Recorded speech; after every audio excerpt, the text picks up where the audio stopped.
Hello student, welcome to my YouTube channel. जैसा कि आप सभी जानते हैं कि मैं बीएड 4th सेमेस्टर की प्रिपरेशन करा रही हूँ और मैंने इसका फर्स्ट पेपर कंप्लीट करा दिया है और सेकंड पेपर की मैं आपको थर्ड यूनिट करा रही हूँ।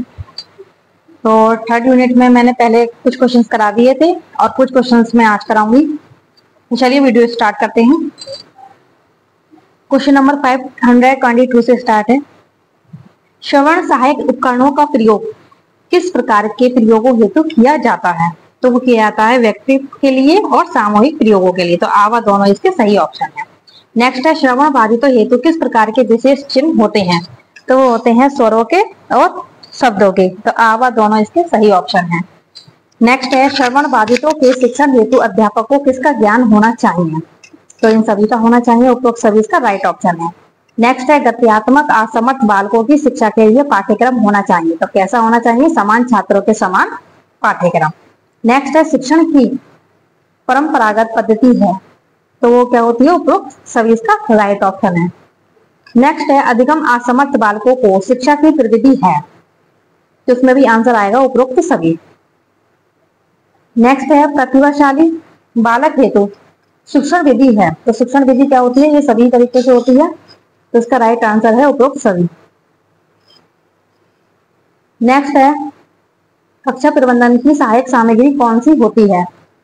तो वो प्रयोगशाला परीक्षण, स्वतः अध्ययन या तुलना, क्षेत्रीय कार्य व शैक्षिक भ्रमण। उपरोक्त सभी इसका राइट ऑप्शन है। नेक्स्ट है शिक्षण में प्रबंधन का प्रत्यय किसने दिया? तो वो दिया था I.K. डेविल ने। नेक्स्ट है शारीरिक रूप से अपंग बालकों की किन आवश्यकताओं की पूर्ति करनी चाहिए? तो उसका आवा दोनों इसका सही ऑप्शन है। नेक्स्ट है श्रवण बाधित बालकों हेतु किन अंगों का प्रयोग कर उन्हें शिक्षित किया जाता है? तो इसका राइट आंसर है उपरोक्त सभी। नेक्स्ट है विद्यालय स्तर पर श्रवण बाधित बालकों की शिक्षा की विधियां कौन सी होती हैं? तो इसका आंसर भी उपरोक्त सभी है। नेक्स्ट है दृष्टि बाधित बालकों की किन किन बातों का ध्यान रखना चाहिए? इसका आंसर है उपरोक्त सभी का। नेक्स्ट है दृष्टि बाधितों हेतु किस प्रकार की किताबों की व्यवस्था की जाती है? तो इसका राइट आंसर है उपरोक्त सभी। नेक्स्ट है कक्षा का वातावरण निर्भर करता है। तो वो किस पर करता है? छात्रों पर और शिक्षकों पर। आवा दोनों इसका राइट ऑप्शन है। नेक्स्ट है प्रतिभाशाली बालक की पुस्तकों का चयन का आधार क्या होता है? तो इसका आंसर भी है उपरोक्त सभी। नेक्स्ट है विशिष्ट बालकों को शिक्षित करते हेतु बालकों की किन योग्यता का विकास किया जाता है? तो इसका राइट आंसर है द उपरोक्त सभी। नेक्स्ट है विशिष्ट बालकों के डेस्क पर किन किन वस्तुओं को टिकाने के लिए उपयुक्त स्थान की व्यवस्था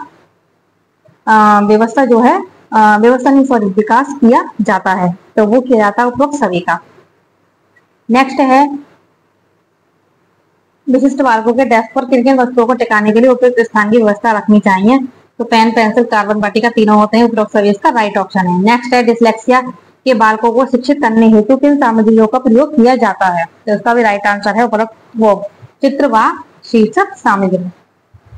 नेक्स्ट है चित्रों वाली स्क्रैप बुक से बच्चों को किस प्रकार के शब्दों का ज्ञान कराया जा सकता है? तो वो इन सभी का किया जा सकता है। तो उपरोक्त सभी इसका राइट ऑप्शन है। नेक्स्ट है प्रमस्तिष्कीय पक्षाघात के बालकों हेतु सहायता उपकरण कौन कौन से होते हैं? तो इसका राइट आंसर है उपरोक्त सभी। नेक्स्ट है डिस्क्रिप्टिव मॉडल का प्रयोग किन बालकों को शिक्षित करने हेतु किया जाता है? तो इसका आंसर है उपरोक्त सभी। नेक्स्ट है अनुकूलित अधिगम वातावरण प्रतिमान की शुरुआत किसने की? इसका राइट ऑप्शन है बेंग ने। नेक्स्ट है व्यक्तिगत जिम्मेदारी को सफल बनाने हेतु अध्यापक कौन कौन से ढंग अपना सकता है? तो इसका राइट आंसर है उपरोक्त सभी। नेक्स्ट है रिसोर्स रूम किससे सुसज्जित होना चाहिए? तो वो किससे होना चाहिए? स्टाफ से और छात्रों से। आवा दोनों इसका राइट ऑप्शन है। नेक्स्ट है अध्यापकों के मुख्य उत्तरदायित्व कौन कौन से होते हैं? तो आवा इसके दोनों सही ऑप्शन है। नेक्स्ट है प्रतिभाशाली विद्यार्थियों के लिए तो क्या करना चाहिए? शिक्षा को अनुकूल करना चाहिए जैसे शिक्षार्थी में बदलाव आता है। नेक्स्ट है विकलांग एवं अक्षम बालकों के लिए शैक्षिक प्रावधान है। तो इसका राइट आंसर है उपरोक्त सभी।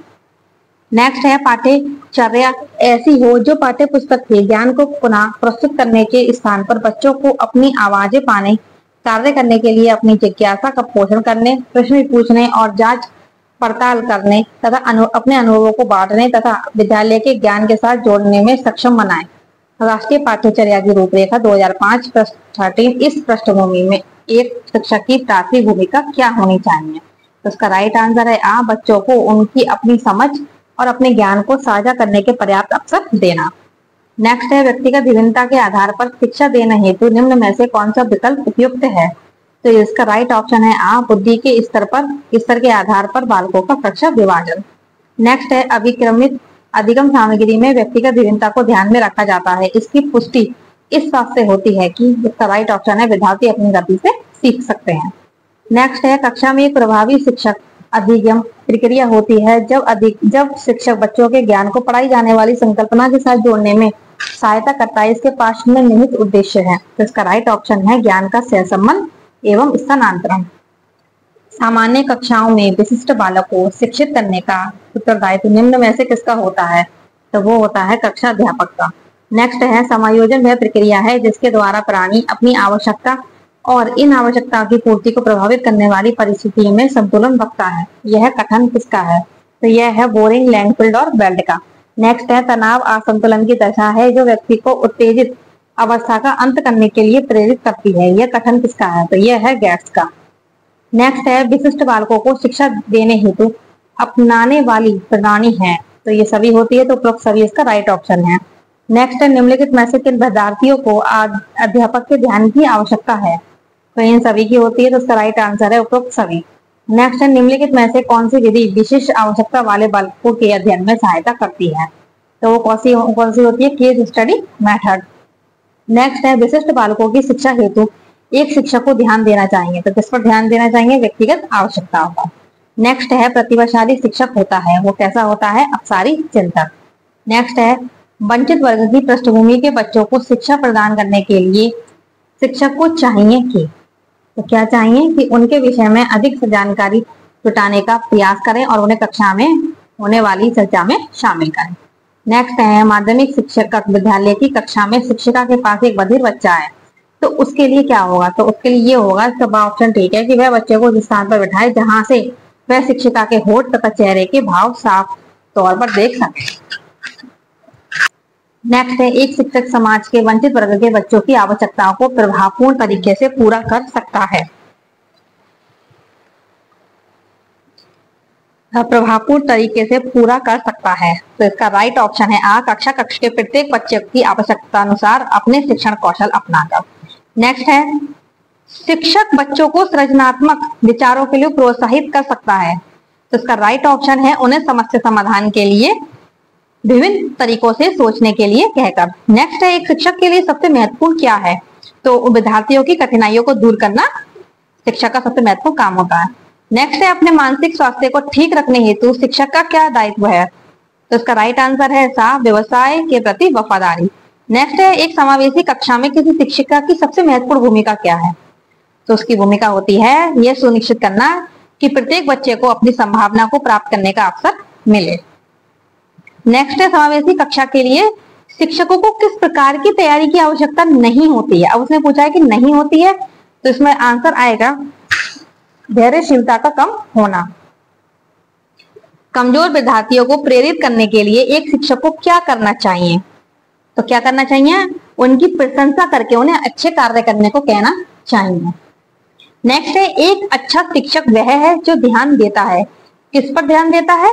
सभी बालकों पर समान रूप से। नेक्स्ट है विद्यार्थियों की अभिवृत्तियों में परिवर्तन के लिए किस विधि का प्रयोग अध्यापक को नहीं करना चाहिए? तो क्या नहीं करना चाहिए? दबाव से किसी बात या विचार के लिए राजी करना। नेक्स्ट है बच्चों को अपने अध्ययन में प्रयास करने हेतु प्रोत्साहित करने के लिए शिक्षकों को आवश्यकता होती है, तो उनको आवश्यकता होती है बच्चों को प्रेरित करने। नेक्स्ट है किसी कक्षा में शिक्षक की भूमिका है, तो किसी कक्षा में जो शिक्षक की भूमिका होती है वो होती है सीखने की विश्वसनीय स्थितियां जुटाना और शिक्षार्थियों को स्वतंत्र चिंतन की सुविधा देना। नेक्स्ट है निम्नलिखित में से अध्यापक के लिए सर्वोत्तम कथन कौन सा है? तो वो ये है कि विद्यार्थियों को सदैव सीखने के लिए प्रेरित करता है। नेक्स्ट है एक अध्यापिका समाज के वंचित वर्गों के बच्चों की आवश्यकताओं के प्रति प्रभावशाली तरीके से प्रतिक्रिया निम्नलिखित द्वारा कर सकती है, तो इसका राइट ऑप्शन है विद्यालय व्यवस्था एवं स्वयं के उन तौर तरीकों के विषय में विचार जिनसे पक्षपात व जोरी बताए झलकती हैं। नेक्स्ट है, अपनी कक्षा के बच्चों को उनकी अपनी अवधारणाओं को बदलने में आप किस प्रकार सहायता करेंगे? तो इसका राइट आंसर है द अवधारणाओं को के विषय में बच्चों को अपनी समझ को व्यक्त करने का अवसर देकर। नेक्स्ट है, जब बच्चे एक विशेष संख्या में पुस्तकें पढ़ते हैं तो उन्हें एक प्रमाण पत्र दिया जाता है। यह रणनीति शायद अधिक समय तक काम ना करे, क्योंकि यह संभवतः बच्चों को केवल प्रमाण पत्र प्राप्त करने के लिए पुस्तकों को पढ़ने के लिए तरफ ले जाती है। ठीक है। नेक्स्ट है, समावेशी कक्ष में पाठ्यचर्या के क्रियान्वयन में शिक्षक की भूमिका में सम्मिलित है। इसका आंसर है उपरोक्त सभी। नेक्स्ट है, जब एक शिक्षिका दृष्टिबाधित विद्यार्थियों को कक्षा के अन्य विद्यार्थियों के साथ सामूहिक गतिविधियों में शामिल करती है तो वह समावेशी शिक्षा की भावना के अनुसार कार्य कर रही है।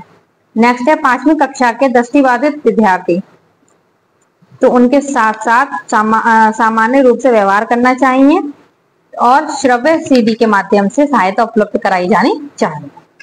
नेक्स्ट है, विद्यार्थियों के अच्छे मानसिक स्वास्थ्य को बनाए रखने के लिए निम्नलिखित में से कौन सा तरीका सबसे अधिक महत्वपूर्ण है? तो वह है अध्यापक की भूमिका एवं विद्यालय वातावरण। नेक्स्ट है, बाघ बाधित बच्चों का विकास किया जा सकता है तो किसके द्वारा किया जा सकता है? सही ध्वनि के उच्चारण के लिए सहायता करके। नेक्स्ट है, दिव्यांग विद्यार्थियों के समुचित विकास के लिए उन्हें सामान्य विद्यार्थियों के साथ ही विशेष ध्यान देते हुए शिक्षा प्रदान करनी चाहिए। नेक्स्ट है, समावेशी शिक्षण व्यवस्था के उपकरण हैं तो वह कौन से होते हैं? आवा दोनों। नेक्स्ट है, दृष्टिबाधित बच्चों हेतु सहायक उपकरण हैं। इसका राइट आंसर है उपरोक्त सभी। नेक्स्ट है, दृष्टिबाधित बच्चों हेतु सहायक उपकरण में शामिल नहीं है तो क्या नहीं होता? चिन्ह भाषा पैकेज। नेक्स्ट है, श्रवण बाधित बच्चों हेतु सहायक उपकरण है। इसका राइट आंसर है द उपरोक्त सभी। नेक्स्ट है, वाणी बाधित बच्चों के शिक्षण के लिए उपयुक्त सामग्री है। इसका भी राइट आंसर है उपरोक्त सभी। नेक्स्ट है, बौद्धिक आसक्तता एवं प्रमस्तिष्कीय पक्षाघात के बच्चों हेतु सहायक उपकरण है। इसका आंसर है उपरोक्त सभी। नेक्स्ट है, मल्टीमीडिया देश का क्षेत्र है तो मल्टीमीडिया किसका क्षेत्र होता है? सूचना तकनीकी का। नेक्स्ट है, मल्टीमीडिया सिस्टम के घटक हैं तो इसका राइट आंसर है उपरोक्त सभी। नेक्स्ट है, शैक्षिक तकनीकी के अंतर्गत समस्त सहायक साधनों को किन दो भागों में व्यक्त किया गया है? तो वो किया गया है इनमें से कोई नहीं। नेक्स्ट है, संचार कहा जाता है तो संचार कैसे कहा जाता है? दो या दो से अधिक लोगों के बीच विचारों के विनिमय को। नेक्स्ट है, शैक्षिक माध्यम का चयन करते समय सर्वाधिक आवश्यक है तो इसका राइट आंसर है प्राप्त उद्देश्यों का ध्यान रखना। नेक्स्ट है, अध्यापक के बिना शिक्षा में बहुमाध्यम का प्रयोग अधूरा है, क्यों? इसका राइट आंसर है उपरोक्त सभी। नेक्स्ट है, शिक्षा के क्षेत्र में बहुमाध्यम उपागम सहायक है तो इसका राइट आंसर है उपरोक्त सभी। नेक्स्ट है, शिक्षण में सुधार किया जा सकता है इसका राइट आंसर है उपरोक्त सभी। नेक्स्ट है, अनौपचारिक शिक्षा का माध्यम है। इसका भी राइट आंसर है उपरोक्त सभी। नेक्स्ट है, शिक्षा में नवाचार की सफलता निर्भर करती है। इसका राइट आंसर है उपरोक्त सभी। नेक्स्ट है, अध्यापक अपने शिक्षण में किस प्रकार के माध्यम के प्रयोग करेंगे यह तय करता है। इसका राइट आंसर है उपरोक्त सभी। नेक्स्ट है, बहुमाध्यम का प्रयोग किसके आदान प्रदान के लिए किया जाता है? तो वो किया जाता है विचारों का और भावनाओं का। तो आवा दोनों इसके राइट ऑप्शन। नेक्स्ट है, सांकेतिक माध्यम है तो वो कैसा होता है? उपरोक्त सभी। नेक्स्ट है, सांकेतिक संप्रेषण हो सकता है तो इसका राइट आंसर है आवा दोनों। नेक्स्ट है, निम्न में से कौन सा विशिष्ट आवश्यकता वाले बच्चों के लिए अधिगम सामग्री के विकास के लिए आवश्यक नहीं है? तो इसका राइट ऑप्शन है बा, यह महंगी होनी चाहिए। नेक्स्ट है, समावेशी कक्षा में निम्न में से कौन सा पाठ्य सहगामी क्रियाओं का लाभ नहीं है? तो इसका राइट आंसर है बा, पाठ्य सहगामी क्रियाओं में भिन्न क्षमता वाले छात्रों की भागीदारी की कोई आवश्यकता नहीं है। नेक्स्ट है, निम्न में से किस प्रकार के शिक्षण में शिक्षकों का एक समूह पढ़ाया जाता है? तो वो होता है समूह शिक्षण। नेक्स्ट है, निम्न में से कौन सा सहायक उपकरण मुद्रित सामग्री को बाक अंग्रेजी में अनुवादित करने में सहायक है? इसका राइट आंसर है कुर्जवेल पठन मशीन। नेक्स्ट है, मानसिक मंदित बालक की बुद्धि लब्धि का प्रसार है। इसका राइट आंसर है 30 से 75। तो इस वीडियो में इसकी यूनिट 3 कंप्लीट होती है। नेक्स्ट वीडियो में इसकी यूनिट 4 कराएंगे। वीडियो पसंद आए तो लाइक कीजिए, चैनल को सब्सक्राइब कीजिए और बेल आइकन को प्रेस कीजिए जिससे कि आने वाली वीडियो का नोटिफिकेशन आप लोगों को मिलता रहे।